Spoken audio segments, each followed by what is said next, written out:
primeira pandemia do século XXI ataca o México repentinamente.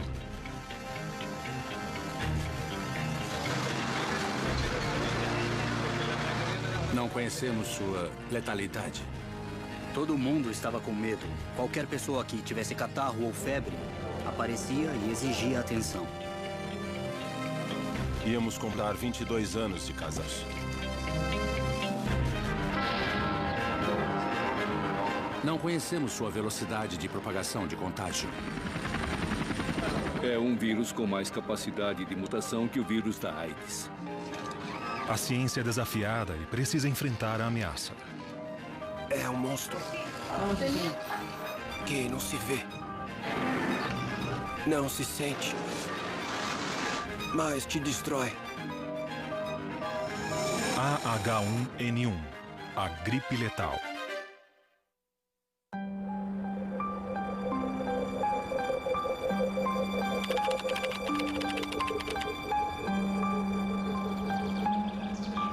Os 2.500 habitantes da comunidade de La Glória levam uma vida sem grandes contratempos. Mas um estranho acontecimento logo a transformará no foco da atenção mundial. Eu me lembro bem que no começo de março, muita gente começou a pegar gripe, e eu achei que não era normal atingir tanta gente assim. Um depois do outro, os habitantes de La Glória começam a apresentar os sintomas da influenza. Brigadas de saúde chegam a atender mais de 60% da população com doenças respiratórias. O menino começou a passar mal em 1º de abril. Ele estava espirrando, também tinha uma tosse muito forte, dor nos ossos e uma febre constante. E os olhos muito vermelhos, e isso não era normal. No estado de Washington, nos Estados Unidos, este incidente não passa despercebido para a Veratect, uma empresa de biomonitoramento mundial. A Veratect é uma empresa que se dedica à detecção precoce dos indicadores, rastreando muitas áreas diferentes. No México, por exemplo, a primeira região detectada foi Veracruz. Depois nós vimos que o vírus se expandia pelo México. Nos 10 dias seguintes, vimos que se expandia por Puebla e Oaxaca. Foi em Oaxaca que o nível de alerta começou a subir e que a nossa preocupação aumentou. Adela Maria Gutierrez, uma mulher de 39 anos, é internada às pressas no Hospital Geral Dr. Aurélio Valdivieso. Fiquei preocupado. Ela tinha mudado de cor. Ela estava muito pálida. E suas unhas ficaram escuras, quase pretas. José Luiz Ramírez, marido de Adela, não entende por que uma simples gripe evoluiu para um quadro tão crítico. Quando me aproximava, sentia que ela tinha falta de ar. Eu pensava, o que ela tem? Eu pressentia alguma coisa errada. A paciente deu entrada em péssimas condições gerais. Por isso teve que ser entubada quando chegou ao pronto-socorro. Estava com uma pneumonia muito grave com hipoxemia severa. Ela tomou todos os antibióticos necessários. Fizeram tudo para que ela se curasse, para que tivesse alguma reação. Mas não houve reação nenhuma. Por esta razão, solicitamos um estudo para detectar vírus e bactérias respiratórias. No domingo, 12 de abril, recebi uma mensagem de texto do nosso laboratório que relatava a positividade de um coronavírus. Este temível vírus está associado à mortal SARS, uma síndrome respiratória aguda com alto índice de contágio. Segundo a Organização Mundial da Saúde, de cada 100 infectados, 15 morrem. Coincidentemente, entre o pessoal da saúde, começaram a surgir quadros infecciosos respiratórios agudos, e isso gerou muita preocupação entre as pessoas. Alertadas, as autoridades do hospital intensificam as medidas de proteção sanitária. Foi quando o doutor me disse: sua esposa precisa ser isolada. Eu percebi que era uma coisa bem forte, uma coisa que podia contagiar toda a família. Nunca mais vi minha mulher e nem pude me despedir dela. Os esforços da equipe médica para combater o vírus são inúteis. Após 5 dias de luta, Adela não resiste à batalha contra a doença. E no dia 13 de abril, morre às 4 da tarde. Eu me senti muito mal. Impotente. A impotência de não poder fazer nada. Diante da potencial letalidade do vírus detectado, os médicos reportam o caso de Adela Gutierrez ao Departamento de Epidemiologia Estatal. Fizeram biópsias dos tecidos do fígado e dos pulmões e os exames foram enviados à cidade do México. Na capital, Célia Alpucci, diretora-geral adjunta de Diagnóstico e Referência Epidemiológica, o INDRE, recebe as amostras do tecido pulmonar de Adela. Todos os exames que realizamos nessa amostra de Oaxaca, aqui no México, foram negativos. Mas não tínhamos uma técnica para realizá-los em material fixado em formol, que era a forma como a amostra chegou de Oaxaca. No entanto, na mesma semana, chegam relatos não oficiais sobre novos casos de uma pneumonia atípica. Temos colegas médicos que tinham parentes médicos em outros estados, em São Luís Potosí, por todo o México. E começamos a ter notícias sobre casos de pneumonias graves em outros estados. Estes casos de pneumonia atípicas descartam a possibilidade de coronavírus. Em uma operação rápida, a equipe do INDRE coleta amostras e começa a analisá-las. Encontramos a influenza A e, quando vimos que não podíamos classificar essas amostras da influenza A, nós achamos melhor procurar o apoio de 2 centros com os quais cooperamos nos Estados Unidos. Eles não tinham um teste eficiente para detectar aquele vírus. E eles nos enviam vírus incomuns porque temos condições de efetuar análises que ninguém consegue realizar. Graças à tecnologia de ponta do Centro de Controle de Doenças, os cientistas acabam descobrindo no fim de março a presença de um novo vírus da influenza, a partir de 2 casos em San Diego, na Califórnia, perto da fronteira mexicana. Sustenta-se que este mesmo vírus esteja presente no México. Mas o que mais chamou a atenção é que os casos que tinham ocorrido na Califórnia eram casos leves. E o que estávamos vendo no México eram casos que envolviam principalmente infecções graves. Correndo contra o tempo, as amostras do México são enviadas aos Estados Unidos. 24 horas mais tarde, os temores são confirmados. Naquele momento, percebemos que não se tratava apenas de alguns casos incomuns na Califórnia. Era uma coisa muito maior. A Organização Mundial da Saúde deve ser avisada sobre o problema. A H1N1. O México está prestes a enfrentar um vírus completamente desconhecido.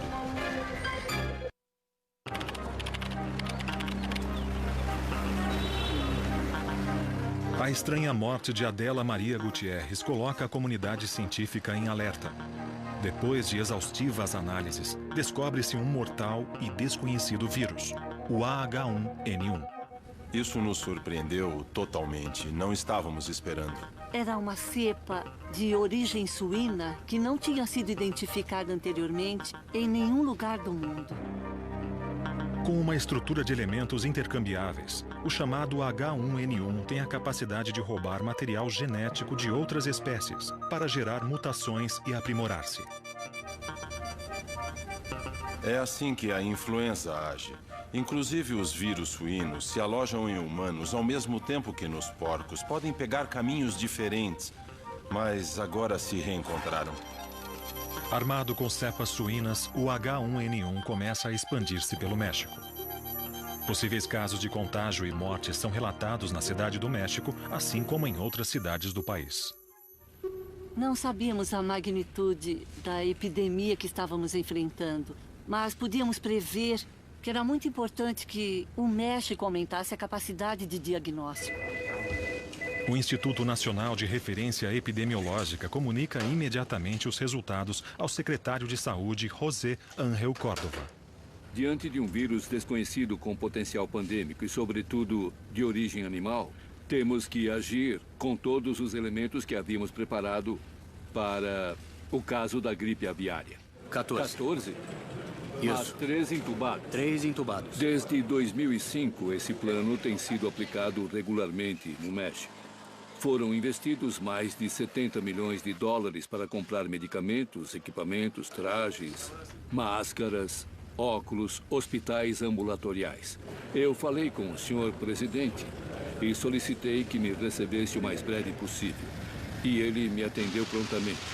O presidente esteve sempre muito atento, muito envolvido. E tomou uma decisão. Temos que agir imediatamente. O Distrito Federal, onde fica a Cidade do México, é uma das cidades mais povoadas do mundo e um lugar propício para a rápida disseminação de um vírus como o H1N1. O chefe do governo, Marcelo Ebrard, tem em suas mãos uma decisão que afetará milhões de pessoas. Sabíamos que tínhamos que fazer de tudo em cerca de 2 semanas para controlar o contágio e reduzir o custo depois da recuperação da cidade. O metrô transporta diariamente 5 milhões de pessoas. Os ônibus, 500 mil. Transportes elétricos, outro 500 mil. Não podíamos causar pânico. Temos um vírus novo. Fechem tudo. Porque não perguntam sobre o dia do fechamento, e sim o da abertura. Quanto tempo vai demorar? Na tarde de 23 de abril, um gabinete de crise criado pelo presidente Felipe Calderón reúne as mais altas autoridades políticas e sanitárias do país. A corrida contra o relógio e contra um vírus de características potencialmente catastróficas havia começado.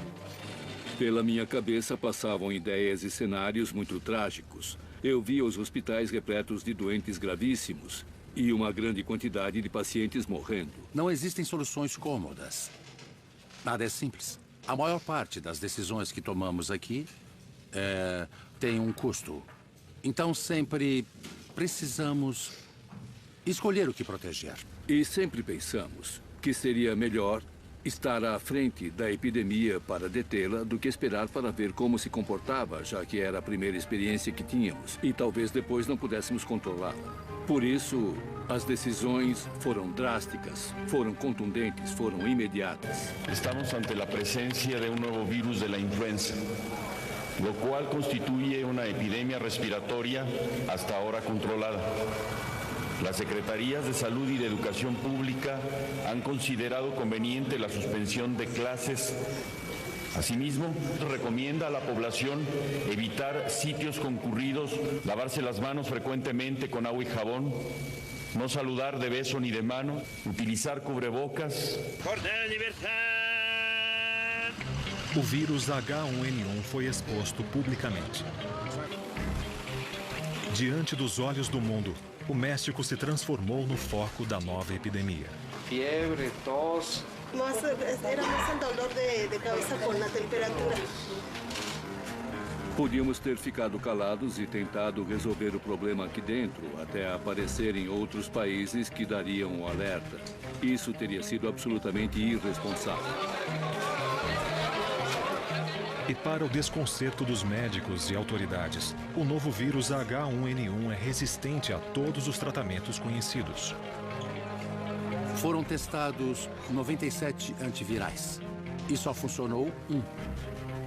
Então pensamos, se eles não funcionam, as decorrências seriam terríveis, ou seja, muitas pessoas vão morrer.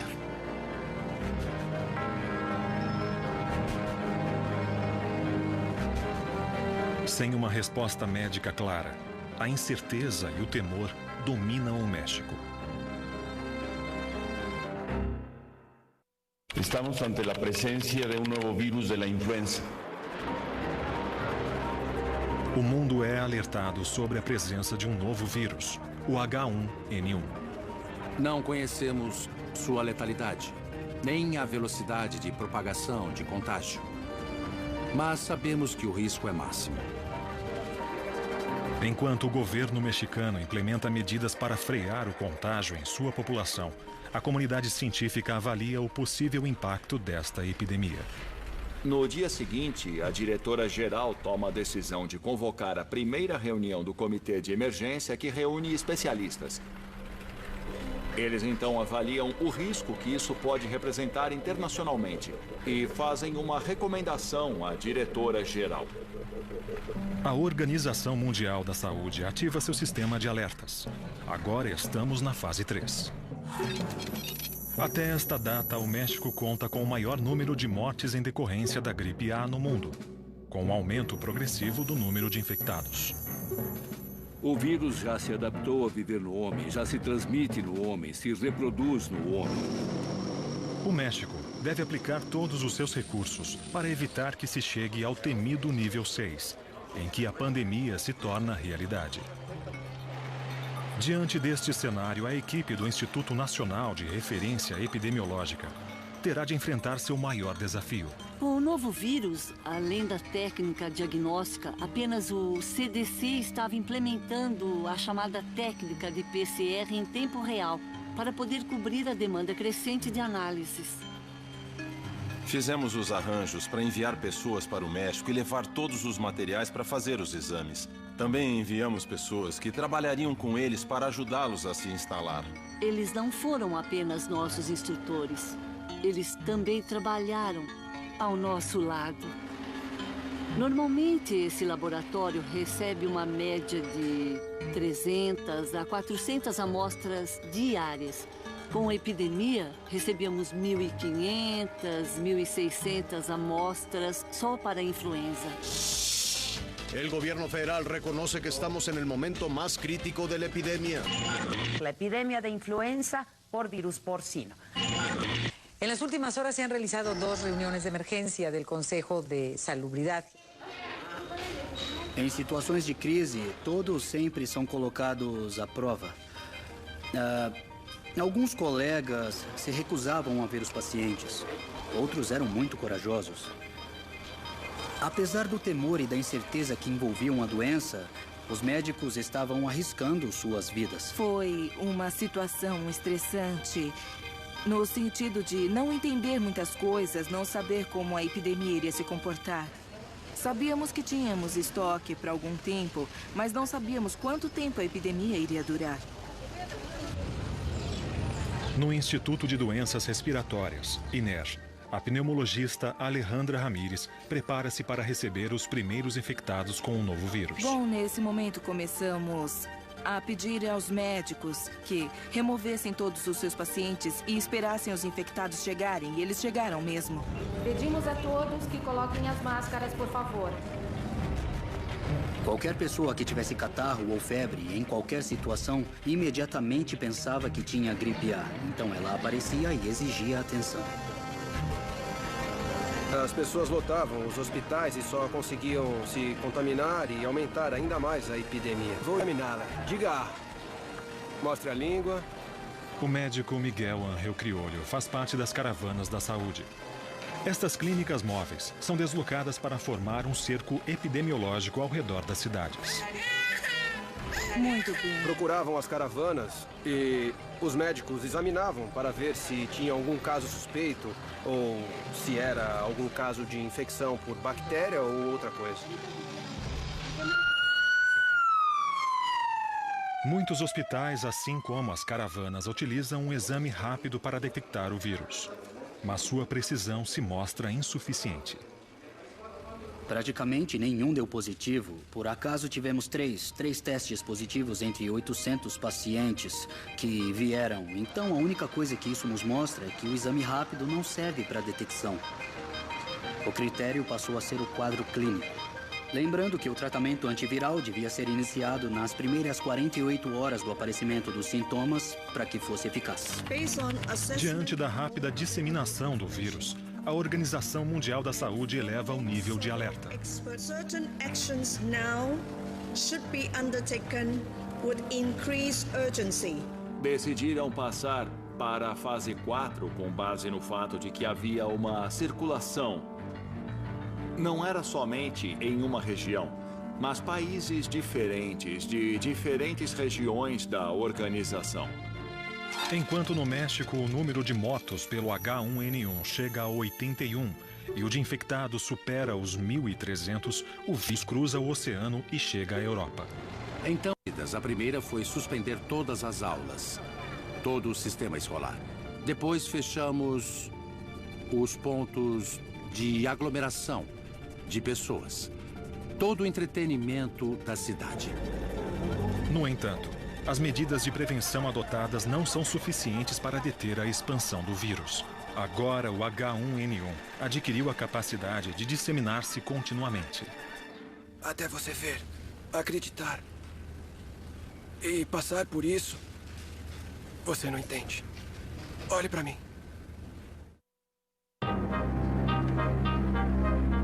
O H1N1 se dissemina com rapidez pelo território mexicano, semeando preocupações sobre suas terríveis consequências.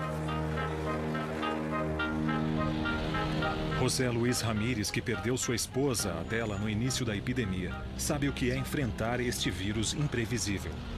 Nesse momento, não sabemos de que forma o vírus pode nos atacar. Ela se foi de repente, muito rápido.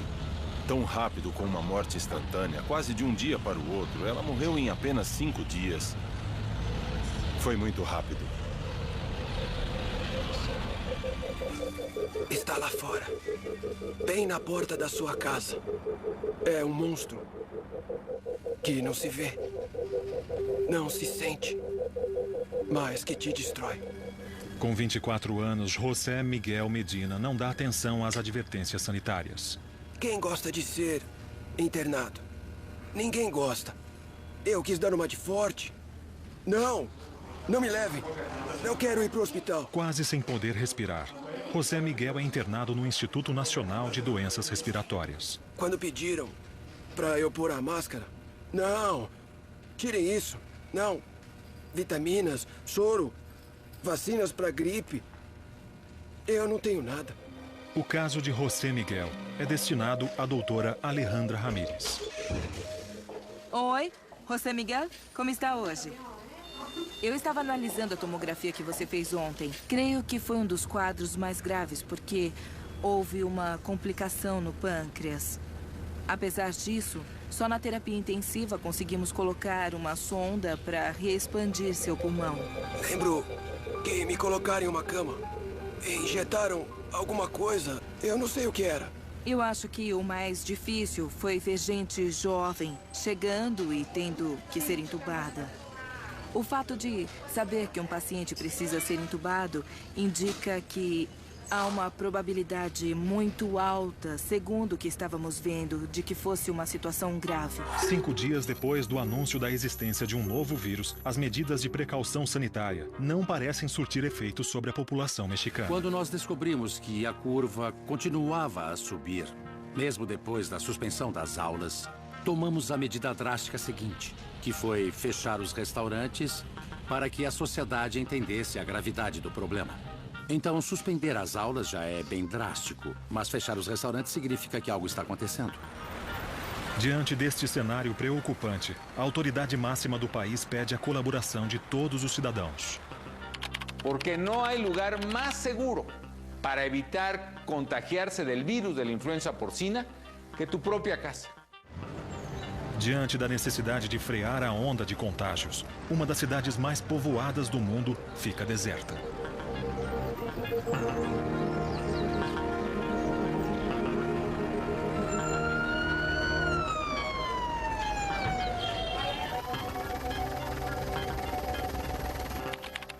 Friends of the Media. Já ocorria em mais de um país de uma mesma região da OMS. I have decided to raise the current level of influenza pandemic alert from phase 4 to phase 5. Pela primeira vez na história, podemos acompanhar a evolução de uma pandemia em tempo real. O H1N1 está presente em 9 países de 3 continentes.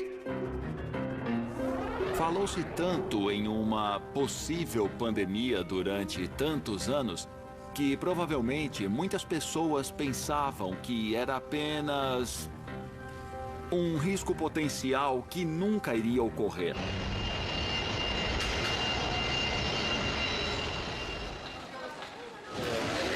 Boa viagem, senhor. Obrigado. Até logo. Nestes tempos de globalização, O trânsito de passageiros faz com que uma pessoa possa ir em poucas horas de um continente a outro, transportando os germes, nesse caso, um vírus cuja capacidade de transmissão pode gerar epidemias ou pandemias, como a que estamos vivendo, que é a primeira grande pandemia do século XXI. Pode ficar sobre a... Em frente, senhor. Muito obrigado. Apesar da intensificação das medidas de segurança, aeroportos de vários países se deixam levar pelo pânico e cancelam seus voos para o México. 2 amigos me convidaram. Eles viajam regularmente à China. Eles tiram férias e me convidaram para ir junto esse ano. No aeroporto de Pequim, a mexicana Mirna Berlanga é retirada do avião e conduzida a um laboratório móvel. Só depois que ficamos 4 ou 5 horas nessa unidade móvel é que pudemos contatar nosso embaixador. E ele nos disse que estavam colocando todos os mexicanos em quarentena e a tentar descobrir onde iam nos colocar e nos localizar. Os viajantes são levados a um hotel vazio que as autoridades chinesas haviam disponibilizado para eles. Eles estavam preparados para receber pessoas doentes. Por supuesto, a gente está totalmente preparada, vestida, para que não nos vayamos a contagiar. Foi frustrante estar isolada e ainda saber que não tinha nada. Estão desinfectando hasta onde pisamos.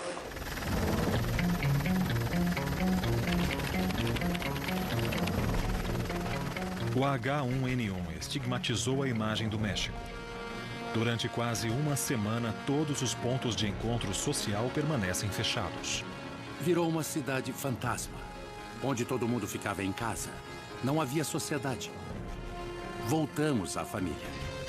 Refugiados em seus lares, os mexicanos guardam uma única esperança: que as medidas tomadas consigam diminuir os índices de contágio.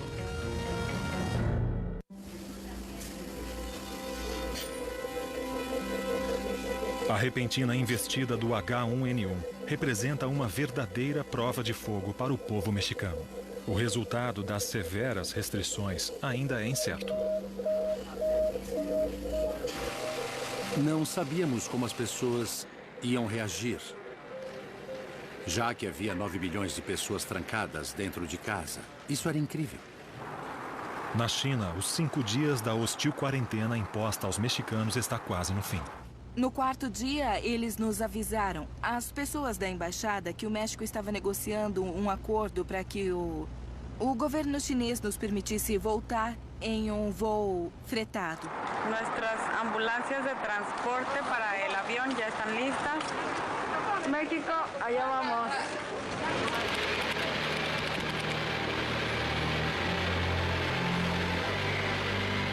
Quando o avião aterrissou, abriram a porta e o piloto disse: "Bem-vindos ao México." Quando senti o ar, eu pensei: estou tranquila, estou em minha casa, estou livre.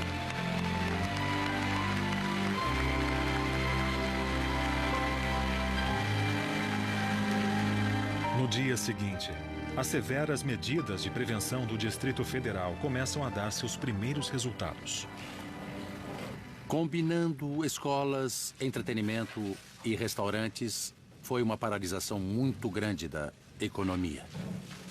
Mas já no ciclo seguinte, ou seja, entre fechar os restaurantes até o fim da semana, haveria uma clara tendência de queda.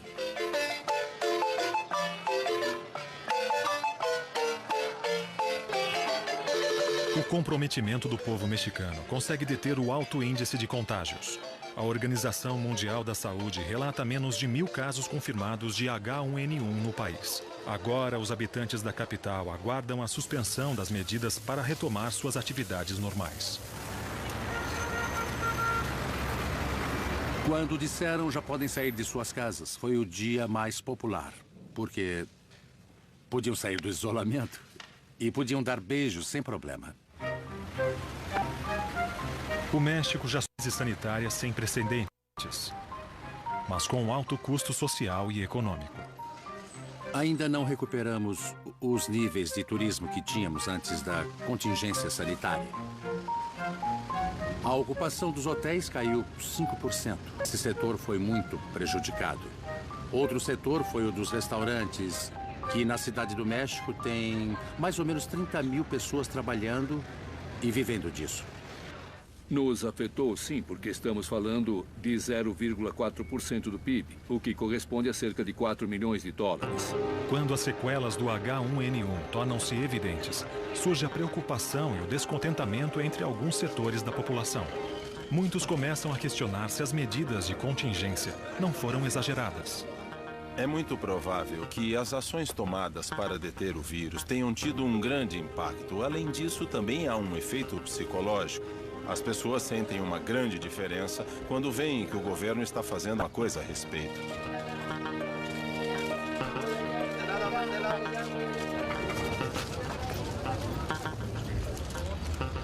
Em vez de haver um número de infectados, como sabemos até agora, de 10 mil pessoas, teríamos tido mais de 100 mil.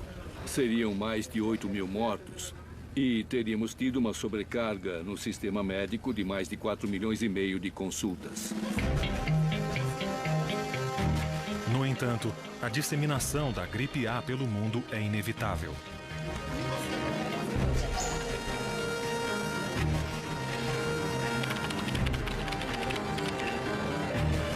The scientific criteria for an influenza pandemic. I have therefore decided to raise the level of influenza pandemic alert from phase 5 to phase 6. Quando a fase 6 foi declarada, já haviam sido confirmados 30 mil casos de H1N1 em 74 países. A gripe, que atinge os maiores picos durante o inverno, prepara-se para assolar o hemisfério sul com força total. A Argentina está prestes a se converter em um dos países mais atingidos pelo vírus H1N1. Queremos informarles que de las 14 muestras, una de ellas es positiva para el virus de la influenza A H1N1. O sea que se contagió en el hospital. Sí. La nena se contagió en el hospital. Tenía el virus de la gripe A H1N1. Hoy el virus está circulando comunitariamente. 13 fallecidos. Tuvo como víctima a una nena de 9 años. Vigilancia epidemiológica en Argentina no funciona. Hay una desconexión total entre las provincias, los municipios. A epidemia foge do controle e a ministra da Saúde, Gabriela Ocanha, renuncia. Medidas preventivas são adotadas na última hora.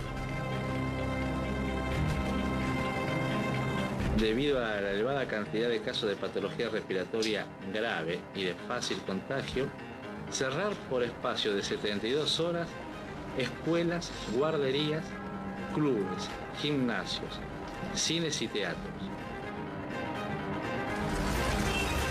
Lotes de medicamentos são comprados às pressas.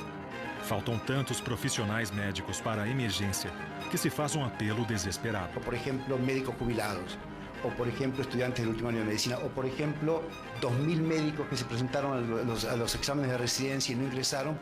De los 3.000 entraron 1.000, hay 2.000 médicos a los cuales vamos a convocar. O alto índice de contágio alcançado em junho demora semanas para diminuir. Em 21 de agosto, com a epidemia sob controle, registram-se 439 mortes, 7 mil casos confirmados e cerca de 100 mil infectados. Mas no povoado onde tudo parece ter começado, mostra em sua real dimensão.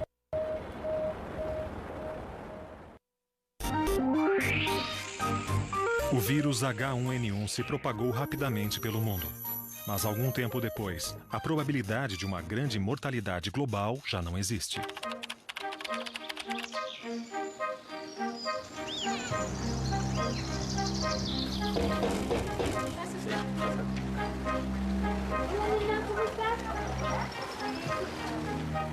A senhora se lembra de que aqui em La Glória houve um surto de gripe entre março e abril? Isso. Malaquias Lopes, pesquisador da Universidade Nacional Autônoma do México, chegou a La Glória seguindo o rastro do vírus. Recebeu algum medicamento?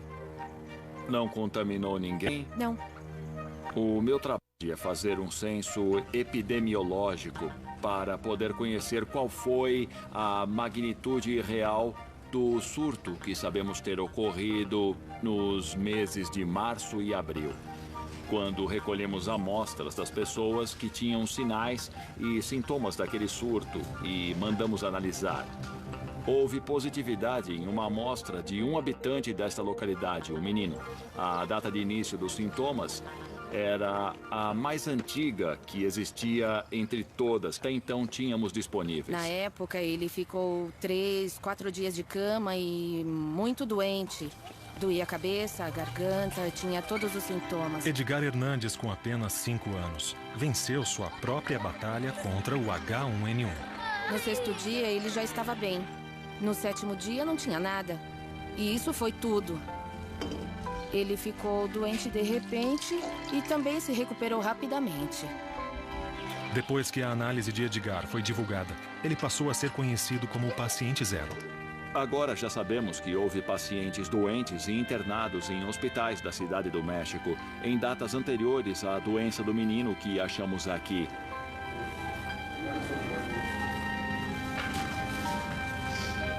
Sabemos que a doença passou, que se curou e não sofreu maiores consequências. E isso nos diz que nem todos que ficam doentes morrem. Vou colocar um pouco, isso já é o suficiente. Apesar de ter um índice de mortalidade inferior a 1%, o vírus H1N1 não deixa de fomentar a preocupação mundial. Para compartilhar as experiências desta epidemia, o México abre suas portas a especialistas em saúde pública de todo o mundo, em uma reunião em Cancún. Bom, é uma reunião histórica. Primeiro, porque é a primeira pandemia do século XXI. Segundo, porque a diretora-geral da Organização Mundial da Saúde virá, assim como representantes de mais de 40 países, a maioria ministros. Nenhuma organização, nenhuma sociedade, nenhum governo pode ganhar solo esta batalha. Se trata de uma causa que nos convoca e que nos comprometemos. Apesar de a periculosidade da pandemia do H1N1 ser considerada moderada, o vírus está longe de ter sido derrotado.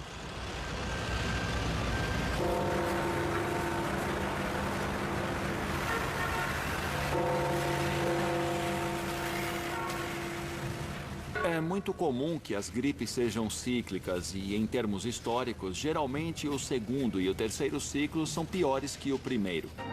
Além disso, o H1N1 poderia ser o precursor de epidemias futuras e talvez mais letais. Os vírus mutam muito rápido e, se essa cadeia de influenza se mover ao redor do mundo durante o ano que vem, certamente sofrerá mutação. E, se isso acontecer, pode amenizar o problema ou piorá-lo ainda mais. O vírus vai voltar e é muito provável, como já foi dito, que ele se recombine novamente. E nossa preocupação, o temor que existe é que ele volte em uma forma mais agressiva. Ele tem capacidade de se replicar, de infectar. E em um dado momento, mesmo o organismo mais forte pode cair.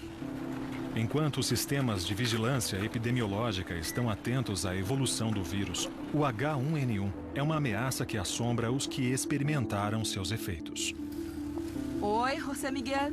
Finalmente. Então, tudo bem? Sim. Finalmente estamos prontos. Bom, não precisa mais vir aqui. Eu só queria cumprimentá-lo e fazer algumas recomendações, mas você vai ter alta hoje.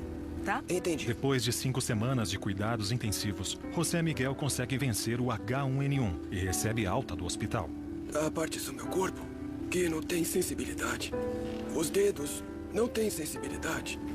E pouco a pouco, o mesmo acontece com a voz. Esta doença acabou comigo. Eu estou indo. Muito obrigado. Agradeço muito. Muito mesmo. Eu estou feliz. Estou chorando de alegria.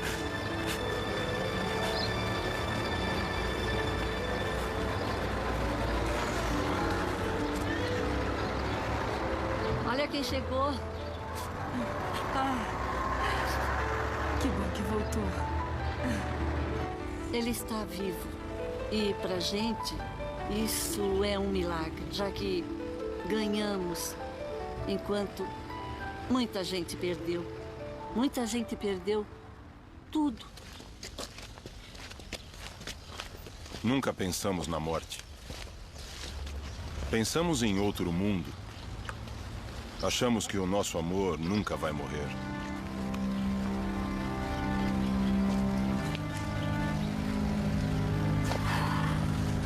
Já pensou em casar aos 17 anos?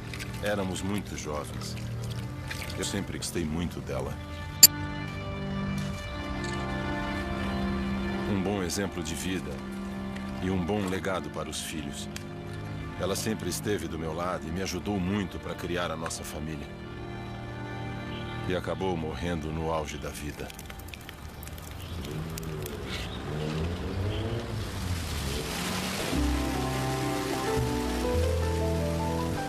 O H1N1 não será a última pandemia que o ser humano enfrentará.